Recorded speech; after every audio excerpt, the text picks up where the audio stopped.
साहब जैसे हों कि अभिमानी हम, लेकिन सबसे पहले दुनिया वालों हिंदुस्तानी हम। देश है तो हम हैं।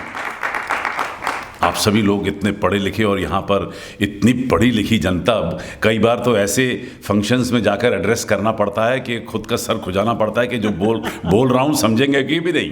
क्या बात है, क्या बात है। पहरा कटिल बंधन, यहाँ प्रतिकूल है सब कुछ, कहीं मरुस्थल कहीं बादल, मगर तू मुस्कुराता चल दिशाएं हो उठे उज्जवल, मगर तू मुस्कुराता चल दिशाएं हो उठे उज्जवल। एक बार फिर से डॉक्टर विवेक गौतम को धन्यवाद देते हुए मैं आपसे विदा लेता हूँ। Thank you very much.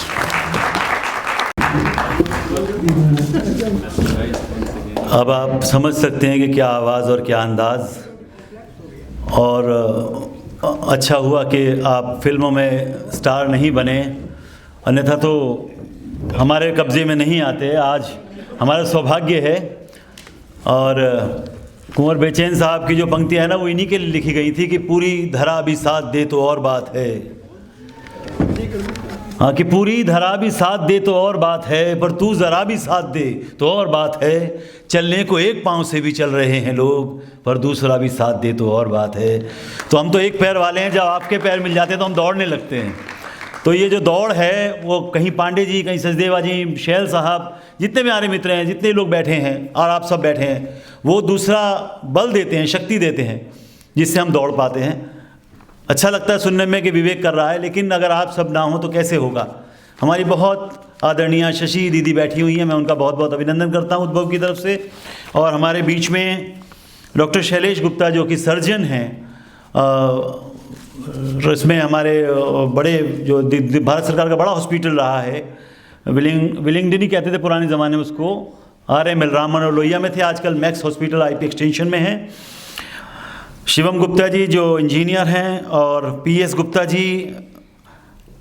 मंच पे बैठे हुए मेरे सभी, जिन लोगों से मैंने बहुत कुछ सीखा है पिछले 10-15 वर्षों में, और संदीप मारवा जी को तो आपने सुन ही लिया, अब किसी को और सुनने की आवश्यकता है नहीं। और मेरे ख्याल में बाकी तो सभी लोगों की दुकानें बंद कर दीजिए आप, कम से कम आज के लिए। तो दुकान खुली नहीं, वही तो कह रहे हैं। तो लेकिन अब आज का समारोह, मतलब मेरे अभिनंदन से भी जोड़ दिया गया। अभिनंदन तो इन लोगों का होना चाहिए था, लेकिन एक गलत चॉइस विवेक जी का हो गया। कभी कभी ये अपना विवेक खो देते हैं और बाल हठ पे उतर आते हैं, और मेरा अभिनंदन उसी का एक नतीजा है ये। तो यही हुआ है। लेकिन इस हॉल से मेरा बड़ा विशेष संबंध है, भावनात्मक।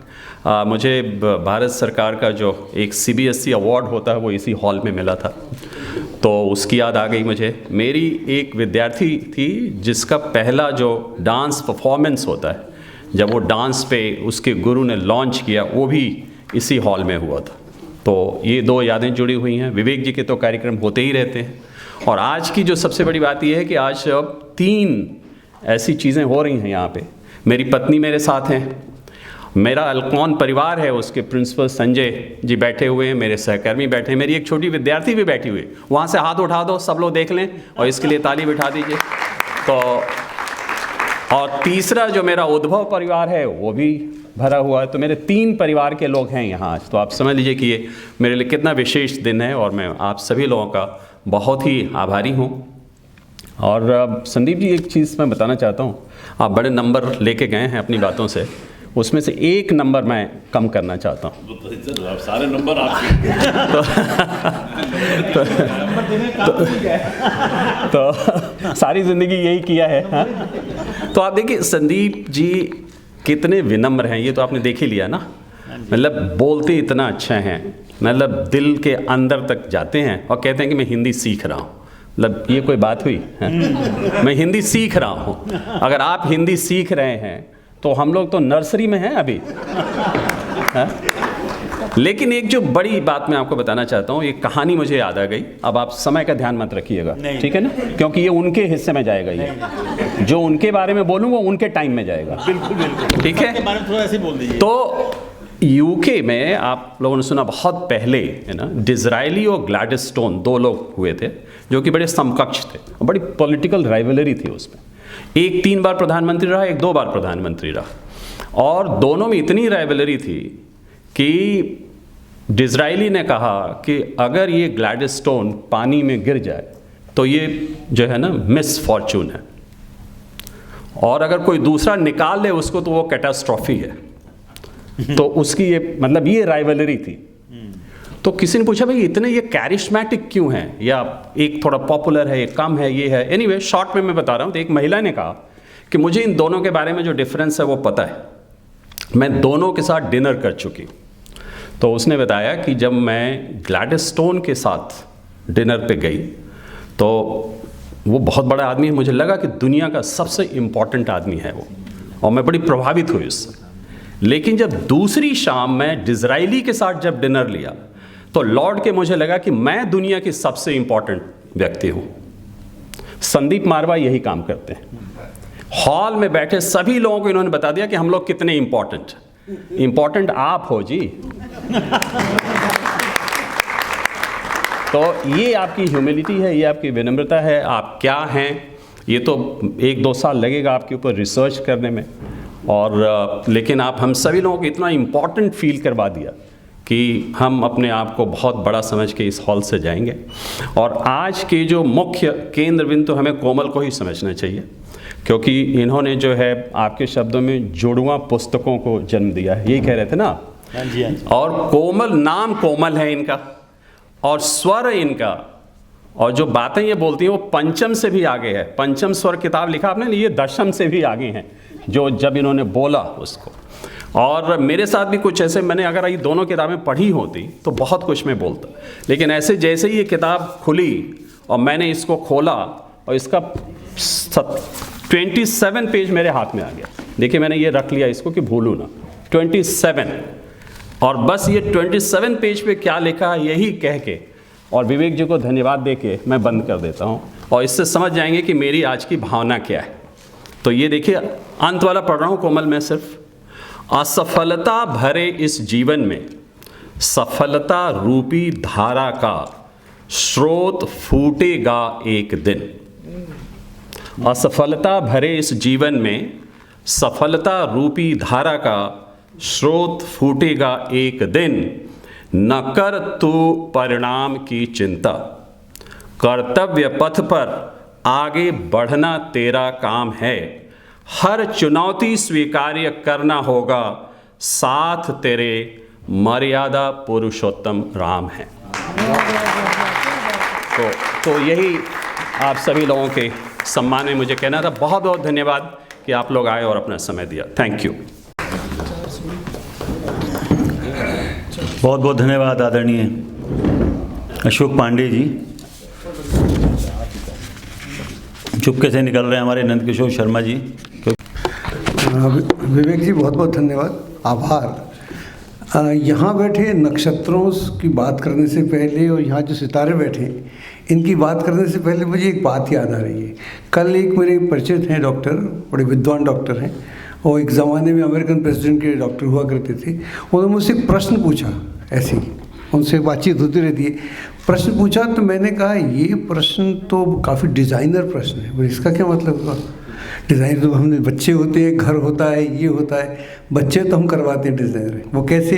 मान लीजिए आपके यहाँ कोई बच्चा होने वाला है, सी सेक्शन उसका होने वाला है, तो आप हम लोग पूछते हैं तो डिज़ाइनर हो जाता है। घर तो सभी लोग डिज़ाइनर करते हैं, घर तो बनाती हैं, तो उसका जो मुहूर्त है वो डिज़ाइनर हम लोग करते हैं, शादी का डिज़ाइनर हम करते हैं। तो मैंने कहा ये डिज़ाइनर प्रश्न है। मतलब एक और मेरा प्रश्न बता दो, मैं अब नहीं बता सकता। तो अब इसके बाद नहीं हो सकता क्योंकि डिज़ाइनर है।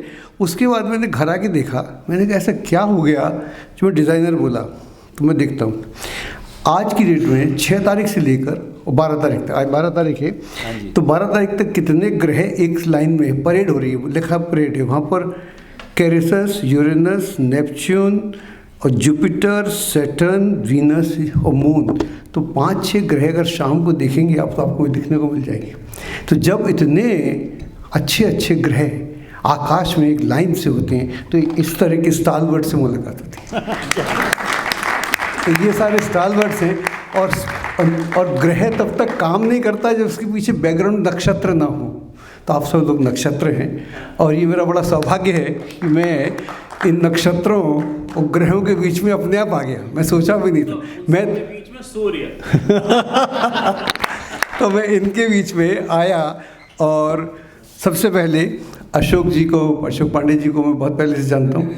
ये बड़े काइंड है मेरे प्रति और मुझे कई बार अपने स्कूल वगैरह में बुला चुके हैं और इन्होंने बड़ा सम्मान दिया। और वैसे भी जितना एजुकेशन सबसे बढ़िया काम है और जो थैंकलेस जॉब है आज के ज़माने में, उसको करना और उसमें इतनी शोहरत प्राप्त करना, उसमें इतनी डिग्रियां लेना और आगे जाना बहुत बड़ा काम है।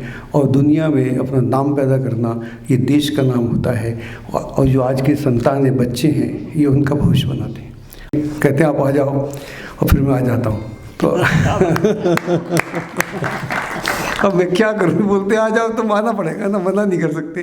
तो ये बहुत, बाकी जितने लोग बोले कोमल, अरे बच्ची, अरे वाह वाह वाह क्या कविताएं, मैं लाया नहीं, बहुत अच्छी लगी मेरे को। मैं देख रहा था कि क्या कविताओं में जान जो होती है ना, कविता बोलती है और कविता बोलती है। और गद्य से पद्य ज़्यादा अच्छा लग रहा था, पद्य से गद्य ज़्यादा अच्छा लग रहा था। गद्य में इतनी बात कहना आसान नहीं होता और आपने उतनी बातों को बोला, अलग अलग तरीके से बोला। तो उस शैली को मेरे को लग रहा था बीच में शैली खो रही है, उस शैली को दोबारा जीवित करना ये बहुत इम्पोर्टेंट काम है। और आप यंग हैं, युवा हैं और आप कर रही हैं, ये बहुत अच्छा काम है। आजकल देखने को नहीं मिलती थी, आजकल तो पोइट्री मिलती थी फिल्मी टाइप की, उसको दोबारा से गद्य में अपनी बात कह पाना कुछ चंद शब्दों में बड़ा कठिन काम होता है। एक ज़माने में हम भी कविता करते थे, इसलिए आइडिया है इसलिए उसका आइडिया है कि कैसे कैसे होता था। और ये कार्यक्रम बहुत अच्छा हुआ, आप सब लोग आए, आपने मुझे बुलाया, मैं आप सबका बहुत बहुत आभारी हूँ। और जितने लोग बोले, अब चूँकि सब लोग इतना अच्छा बोले, मैं उतना अच्छा बोल नहीं सकता हूँ, लेकिन मैंने बड़े गौर से सुना और मैं बड़ा अपने आप को प्राउड महसूस करता हूँ। शोभना मित्तल जी को आमंत्रित कर रहा हूँ, उनका काव्य पाठ होगा। उसके बाद मैं राकेश जी से अनुरोध करूँगा और आभा जी से, वीना जी से, चंद्रशेखर आश्री जी से और श्रद्धा जी से एक एक कविता हम सब लोग सुनाएंगे अच्छी अच्छी सी। बहुत बहुत स्वागत है शोभना जी को। प्रणाम। आप सभी समृद्ध और बहुत ही अच्छे श्रोताओं का बहुत बहुत अभिनंदन। और एक दोहे से शुरुआत करती हूँ कि जब जब बोली जिंदगी खाली मेरे हाथ,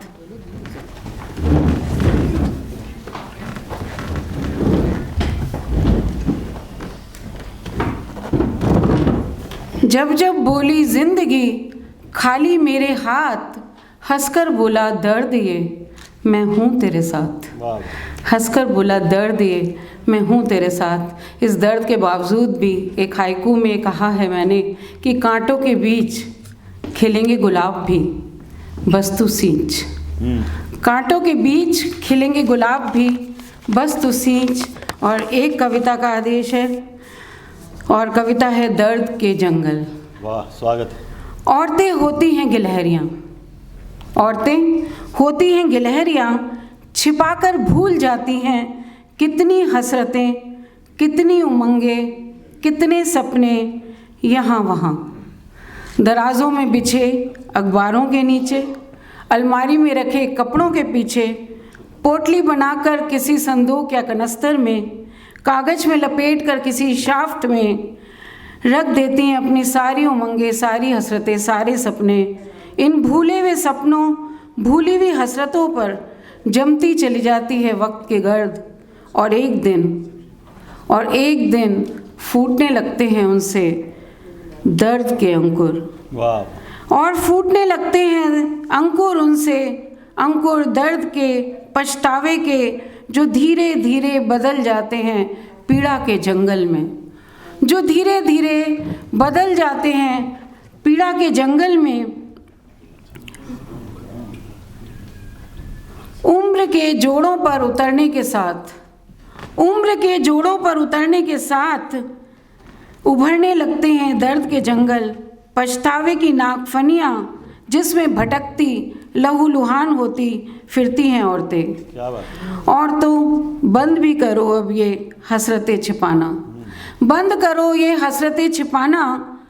रख दो कोई हसरत सेंटर टेबल पर, कोई सपना ड्राइंग रूम की दीवार पर सजा दो। गुनगुना लो कोई उमंग काम करते हुए, कभी आराम से बैठो पाँव फैलाकर। कभी आराम से बैठो पाँव फैलाकर और कुतरती रहो किसी इच्छा को देर शाम तक। कभी फैला के बैठो आराम से, पाँव फैलाकर बैठो आराम से और कुतरती रहो कोई इच्छा शाम के ढलने तक। कुछ भी कर लो यार, बस छिपाओ मत, छिपाकर भूल जाओगी। जानती हो तुम्हारी इसी आदत के परिणाम हैं दुनिया भर की कुंठाओं के जंगल। तुम्हारी इसी आदत के परिणाम हैं दुनिया भर की कुंठाओं के जंगल। कुछ भी कर लो, छुपाओ मत अपनी हसरतें। अभी माननीय सम्माननीय जनों को मेरा नमस्कार। अभी जो शहीद हुए हैं उनके लिए विनम्र श्रद्धांजलि। और जिन शहीदों की शादी को 10-20 दिन हुए होते हैं और वो शहीद हो जाते हैं तो उनकी व्यथा क्या होती है, उसको मैंने अपने शब्दों में पिरोया है। एक स्वतंत्रता सेनानी की अभी थोड़े दिन पहले डोकलाम में हुई थी, 16 दिन पहले शादी, और वो शहीद हो गया था। तो उसके विषय में मैंने लिखा था, समा पाए न थे तुम अब तलक मन ध्यान में, सोचती थी उर लगूंगी आज दिवस के अवसान में। हाथ से मेहंदी न सूखी, पाँव से महावर नहीं, चेतना मारी गई जब तुम आए तिरंगे परिधान में। जब तुम आए तिरंगे परिधान में, सोचती थी उर लगूंगी आज दिवस के अवसान में। देखते थे तुम पलटकर, द्वार पर थी मैं खड़ी, अनकही सी अनमनी सी वेदना सिसकी बड़ी। साथ इतना ही लिखा था प्रभु के इस विधान में, चेतना मारी गई जब तुम आए तिरंगे परिधान में। काश होती यदि उधर में प्यार की अनुपम निशानी, काट लेती चैन से में असारी अपनी जिंदगानी। किंतु बोलो जी सकूंगी क्या जगत के व्यवधान में, चेतना मारी गई जब तुम आए तिरंगे परिधान में। आगे चलना पीछे तकना नैनों में छाया हुआ है, अनछुई छुअन से बावरा मन बोराया हुआ है। काश बांध पाती तुम्हें मैं नैनों के संधान में, चेतना मारी गई जब तुम आए तिरंगे परिधान में। कैसे कह दूं तुम नहीं हो आत्मा के तल जड़े हो, कैसे कह दूं तुम नहीं हो आत्मा के तल जड़े हो। मांग पहुँचूंगी नहीं मैं, सामने तुम ही खड़े हो। चंद सांसों का सफ़र था देह के दालान में, चेतना मारी गई जब तुम आए तिरंगे परिधान में। आँख से आंसू न टपके आह भी निकली नहीं, आँख से आंसू न टपके आह भी निकली नहीं। मन प्राण मेरे कुछ तो बोलो आज तुम देखे नहीं, मन प्राण मेरे कुछ तो बोलो बात क्यों सुनते नहीं। दिन ये कैसा देखना था तनिक ना था संज्ञान में, चेतना मारी गई जब तुम आए तिरंगे परिधान में। चेतना मारी गई।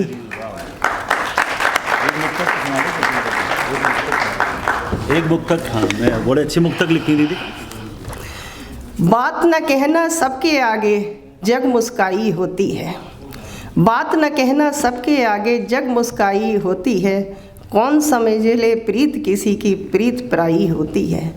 धीरे धीरे उधड़ी सीवन अपनेपन और रिश्तों की, धीरे धीरे उतरी सीवन अपनेपन और रिश्तों की। गांठ लगे धागे से बिना कहाँ तुरपाई होती है, गांठ लगे धागे से बिना कहाँ तुरपाई होती है, कहाँ तुरपाई होती है।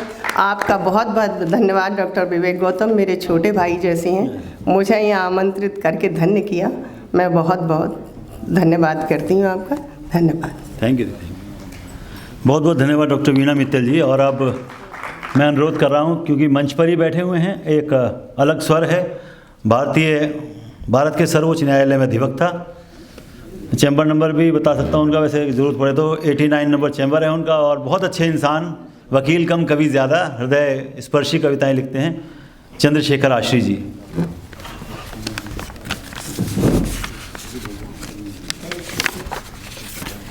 विवेक गौतम जी का बहुत बहुत धन्यवाद। आज कुछ छोटी छोटी कविताएं कहने को मन है।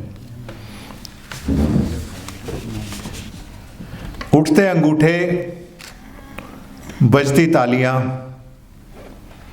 कभी मुस्कुराते कभी तमतमाते चेहरे, रंग बिरंगे पुष्पगुच्छ, छलकते पैमाने और खुशियों के साजो सामान।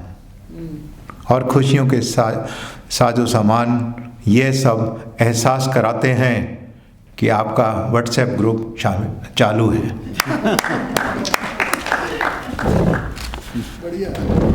अब थक गई हैं उंगलियां गुफ्तगू करते करते। क्या बात है, क्या बात है, वाह वाह वाह। अब थक गई हैं उंगलियां गुफ्तगू करते करते, जब से मोबाइल इंसान की जुबां हो गए हैं। क्या बात है, बढ़िया।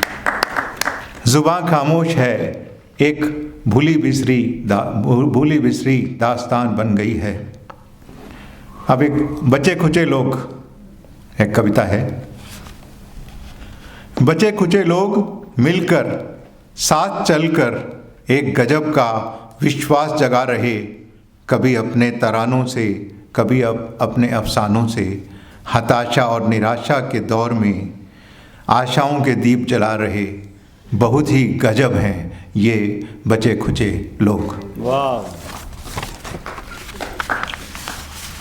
अब ये नई आज़ादी है, अब कोरोना का कुछ असर कम हुआ लेकिन दोबारा से फिर आया। नहीं, वैसे मोम का पुतला सुना दो, वो तो सदाबहार है। मोम का पुतला, हाँ बस, वो तो बार बार पिघलता है फिर जिंदा हो जाता है। जैसा आदेश हुआ है मोम का पुतला। अमिताभ के मोम के पुतले की खबर को अखबार में पढ़कर एक नेता ने मूर्तिकार को बुलवाया, अपना मोम का पुतला बनाने का फरमान उसे सुनाया। नेता गरज कर बोला, बोल मेरा मोम का पुतला कब बनाएगा। यह सुनकर मूर्तिकार घबराया, हाथ जोड़कर फरमाया, हजूर माई बाप आपका मोम का पुतला तो ज़रूर बन जाएगा, पर हमारी शर्म के वो खुद ही पिघल जाएगा, पर हमारी शर्म के वो खुद ही पिघल जाएगा। धन्यवाद। धन्यवाद। और मैं आभा चौधरी जी को आमंत्रित कर रहा हूँ। आभा चौधरी जी आएँ और अपनी कविता सुनाएं। मंच पर उपस्थित सभी सम्मानित लोगों को नमस्कार, और सभा में उपस्थित हमारे साहित्य प्रेमी प्रबुद्धजनों का प्रणाम। हमारी कोमल से दिखने वाली कोमल युवा साहित्यकार जो उनकी गंभीर कृतियों के लिए उन्हें बहुत बहुत बधाई, और सीमा गुप्ता जी के लिए आगे की पारी खेलने के लिए बहुत बहुत शुभकामनाएं। साथ ही डॉक्टर हमारे अशोक पांडे जी के लिए बहुत बहुत बधाई। अपनी कविता शुरू करती हूँ। कविता का शीर्षक है आग।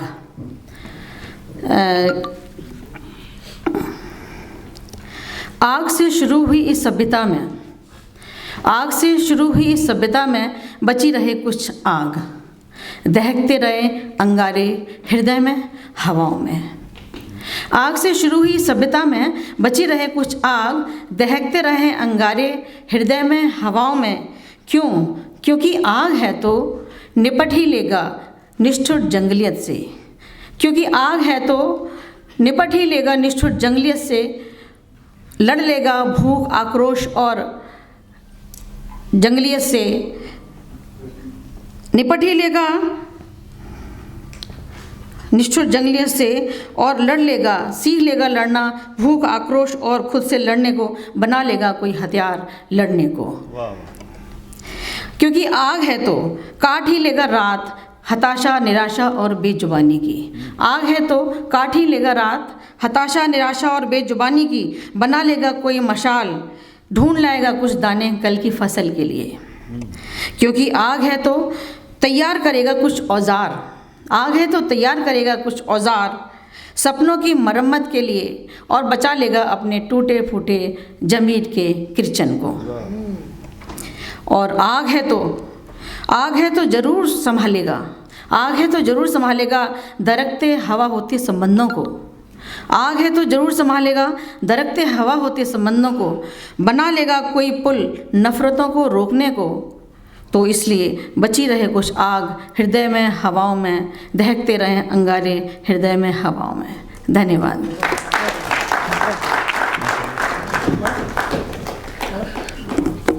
धन्यवाद आभा जी। मन तो खा के सुनते चले जाएं, लेकिन मजबूरियां हैं। और मैं आमंत्रित कर रहा हूं बहुत ही सम्मान के साथ श्रद्धा पांडे जी को। बहुत अच्छी कहानियां लिखती हैं, बाल कहानियां लिखती हैं, कई किताबें प्रकाशित हैं, और साथ ही साथ मैंने उनसे अनुरोध करा कि उन्होंने कविता भी लिखी है एक छोटी, तो वो कविता भी हमें आज सुनाएं।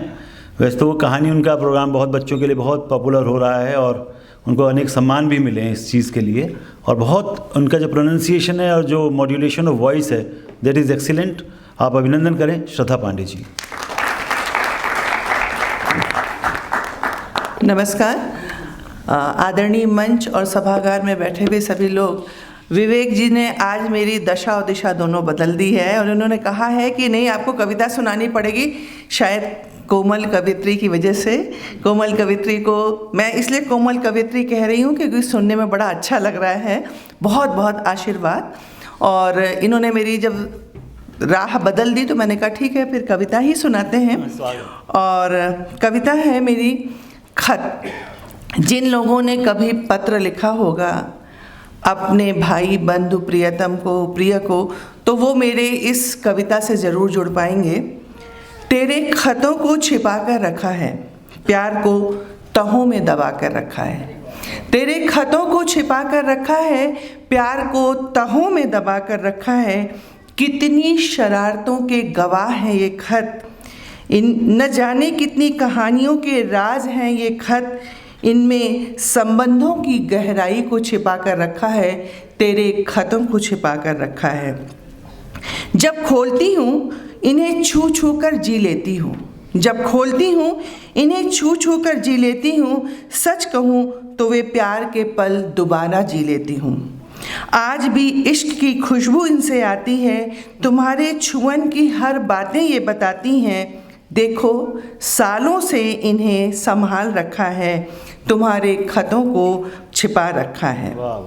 हर पल का इंतज़ार, हर पल का इंतज़ार, आँखों का प्यार, भीड़ में आते जाते छू जाने का एहसास, साथ बिताए वे पल, अकेलेपन की तड़प, वे बातें, वे रातें आज भी जी लेती हूँ। खोल कर तुम्हारे खतों को जब मैं पढ़ लेती हूँ। देखो संबोधनों की हर नाम को छिपा रखा है, प्यार को तहों में दबा रखा है, प्यार को तहों में दबा रखा है। धन्यवाद।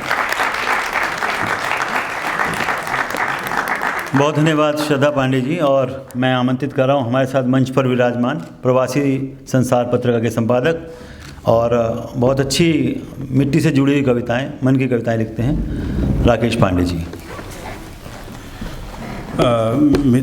मंच पर सभी को प्रणाम। सभी लोग बैठे हैं, समय कम है लेकिन 1-1.5 मिनट तो मैं ज़रूर लूँगा और वो हिस्से में जाएगा आदरणीय पांडे जी के, जैसे उन्होंने किसी बहुत सुखद समय है कि पांडे जी को वो लोग जिनके बच्चे वहाँ पर एल्कॉन में आपके यहाँ आपके उसमें संरक्षण में पढ़े हैं वो जानते हैं कि बाकी स्कूलों का और पांडे जी के जो एक उनका स्नेह मिला उन बच्चों को, उनके व्यक्तित्व में क्या विकास हुआ, मुझे लगता है कि वो सभी अभिभावक जानते हैं। बच्चे तो सौभाग्यशाली हैं ही, लेकिन हम अभिभावक भी भाग्यशाली हैं कि हमारे बच्चे आपके नीचे उन्होंने शिक्षा प्राप्त की। और अभी कल की घटना बता दूं सर, मैं लखनऊ में था, मैं लौटा तो बिटिया को, मनस्विनी को एक वो पुस्तक मिली भाई को, जिसमें देखा उसकी 5 कविताएं हैं और आप भी हैं। तो बिटिया तो मुझे लगा जो ये एक गुण है जो एक बच्चों में आ रहा है तो शायद उसके लिए आप को हम श्रेय देते हैं। और चूँकि समय कम है और कोमल आपको भी मैं बधाई देता हूँ कि बहुत सुंदर कविताएँ हैं। तो मैं छोटी छोटी एक कविता पांडे जी को, एक जब कोई स्त्री कविता लिखती है तो वह परिवार के साथ साथ समाज को भी इतनी कोमलता से देखती है कि उसकी कविताओं, एक जब पुरुष कविता लिखता है तो शायद वो कोई द्वंद्व की कविता लिखता है कि बहुत संघर्ष कविता लिखता है, लेकिन जब एक स्त्री कविता लिखती है तो जो उसके मनोभाव होते हैं वो परिवार को भी जोड़ती है, समाज को भी जोड़ती है। तो मैं दोनों की छोटी छोटी कविता सर मेरी शायद ये अधूरी कविता है लेकिन कभी पूरी नहीं हो पाई, लेकिन जितनी है सर मुझे लगता है बात कह दे रही है। सर आपको समर्पित है ये। स्वागत। पद और कद बहुत पहले लिखी थी, कभी पूरी नहीं हुई, लेकिन लगता है बात पूरी कह देती है। एक दिन पद और कद से मुलाकात हो गई, एक दिन पद और कद में मुलाकात हो गई। कद शांत था, पद से बात हो गई, पद से बात हो गई। पद ने कहा मैं व्यक्ति का मान हूँ, सम्मान हूँ, अभिमान हूँ, नवयुग का मैं आवाहन हूँ। कद शांत रहा। पद फिर बोला, मेरी कुर्सी से उतरते ही व्यक्ति निस्तेज हो जाता है, हर संबंध कांटों की सेज हो जाता है। राजनीति में तो स्थिति और भी भयंकर है, पद है तो व्यक्ति शंकर है, नहीं तो कंकर है। राजनीति में तो स्थिति और भी भयंकर है, पद है तो व्यक्ति शंकर है, नहीं तो कंकर है। कद ने मौन तोड़ा, कद ने मौन तोड़ा, धीरे से बोला, मैं मिलता नहीं बनता हूँ, मैं मिलता नहीं बनता हूँ, कुम्हार की माटी सा संता हूँ, कुम्हार की माटी सा संता हूँ, और अंत में मैं व्यक्ति नहीं व्यक्तित्व को जानता हूँ, मैं व्यक्ति नहीं व्यक्तित्व को जानता हूँ। और अंत में एक छोटी सी और कविता, कोमल जी जो है, अभी मैंने बहुत लोग बच्चों की शादी के रिश्ते आते हैं, लोग लड़कियां देखते हैं बहुत बायोडेटा, तो मेरे सामने कुछ ऐसी एक विसंगति आई कि बायोडेटा में ये था कि बहुत सुंदर लड़की चाहिए, उसका पूरा विवरण, तो मुझे मेरे मन में भाव जगा, और ये मेरी कविता मैंने शायद कभी सुनी नहीं होगी, नहीं है, स्वागत। शीर्षक रखा मैंने सुंदर लड़कियाँ, सुंदर लड़कियाँ। आजकल तो श्रद्धा पांडे जी बहुत सुंदर सुंदर लिख रही हैं, आपको भी बधाई, और अवधि में भी लिख रही हैं, ये बड़ी बात है। अपने बेटों के लिए सबको चाहिए सुंदर लड़कियां, अपने बेटों के लिए सबको चाहिए सुंदर लड़कियां, सुंदर लड़कियां उगती हैं पिता के आंगन में, सुंदर लड़कियां उगती हैं पिता के आंगन में, पिता के आंगन में सब लड़कियां सुंदर ही होती हैं, पिता के आंगन में सब लड़कियां सुंदर ही होती हैं। सीप पिता सीप सा होता है, पिता सीप सा होता है, सब लड़कियां मोती होती हैं, सब लड़कियां मोती होती हैं। सीप से अलग होते ही निर्जीव हो जाती हैं लड़कियां, सीप से अलग होते ही निर्जीव हो जाती हैं लड़कियां। दुनिया के आंगन में एक एक कर, दुनिया के आंगन में एक एक कर आँखों के सूप से पछोरी जा रही हैं लड़कियां। दुनिया के आंगन में एक एक कर आँखों के सूप, समझ रहे होंगे जो लोग गांव से, सूप पछोड़ने वाला, दुनिया और संयोग से आँख की बनावट भी सूप की प्रकार ही पलक की है। दुनिया के आंगन में एक एक कर आँखों के सूप से पछोरी जा रही हैं लड़कियाँ। सांवला रंग, मोटी गर्दन, छोटा कद, छोटी आँखें, और न जाने कितनी छननी के बारीक छेदों से छन रही हैं लड़कियाँ। और अंत में ये छनी हुई लड़कियां ही कहलाती हैं सुंदर लड़कियां।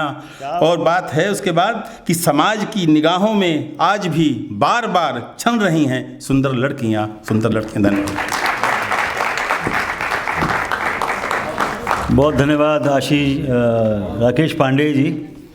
अब मुझे तो सारे हमारे जिन कवियों को मैंने बुलाया था तो एक एक कविता सुना ली, लेकिन शोभना जी को तो बहुत पसंद आई होगी, उनकी और हमारी बात होती है तो उनको कई बार कष्ट रहता। अब क्या करें भाई, हम सांवले हैं तो सांवले ही रहेंगे, लेकिन भगवान कृष्ण भी सांवले थे और राम तो नीलवर्ण था उनका, तो कोई बात ही नहीं है। लेकिन हाँ, ये बात बहुत अच्छी कही पांडे जी ने, और मैं कहता हूँ कि बहुत सारे लोग कविताएं लिखते हैं लेकिन कुछ अलग कविताएं पांडे जी लिखते हैं। गर्मी और एक कूल और एसी वाली कविता भी बहुत लाजवाब है, जब लिखते हैं तो बहुत अच्छे जो कहते हैं हम बहुत बड़े कवि, उनसे अच्छी कविताएँ लिख रहे हैं।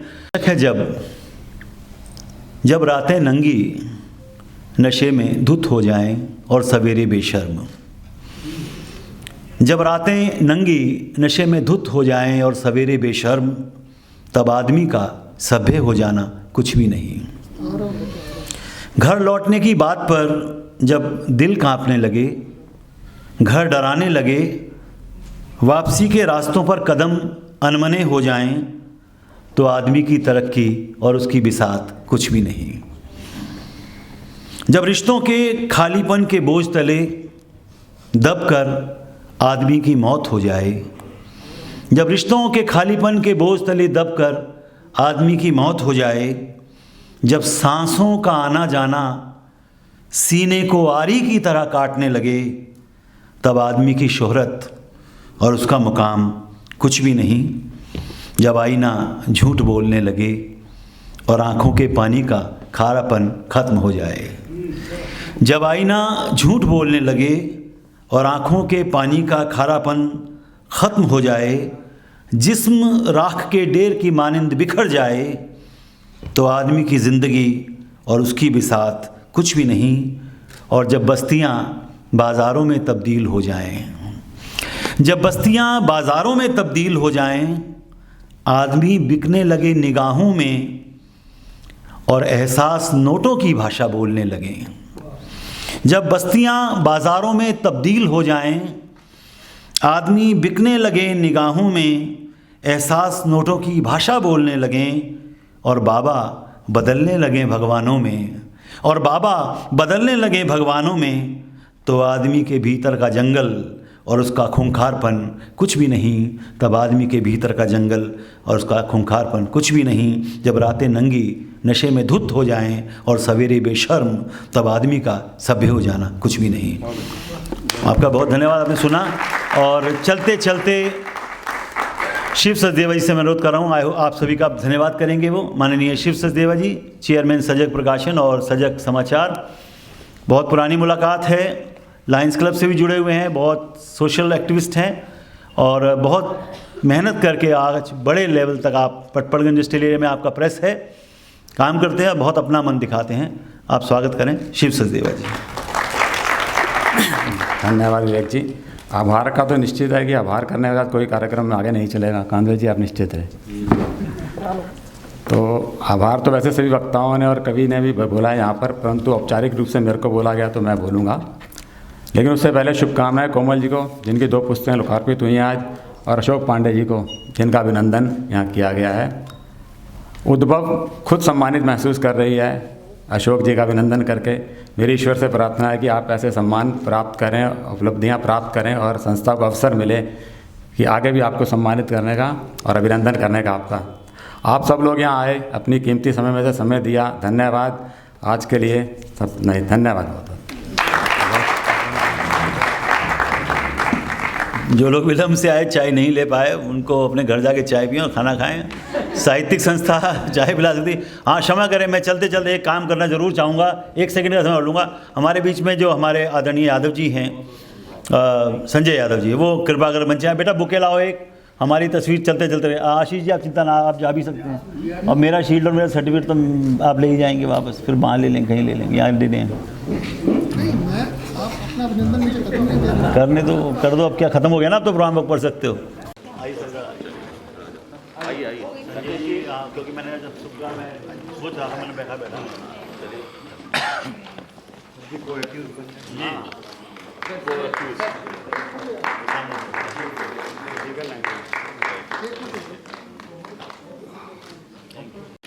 सर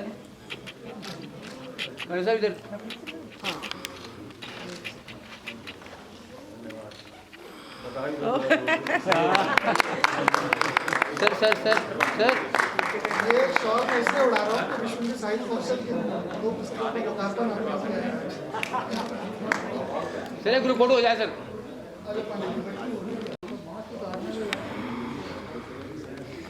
वेट करना है ना आराम से।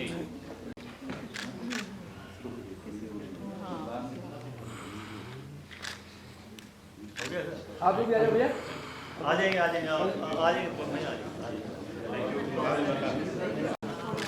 डन।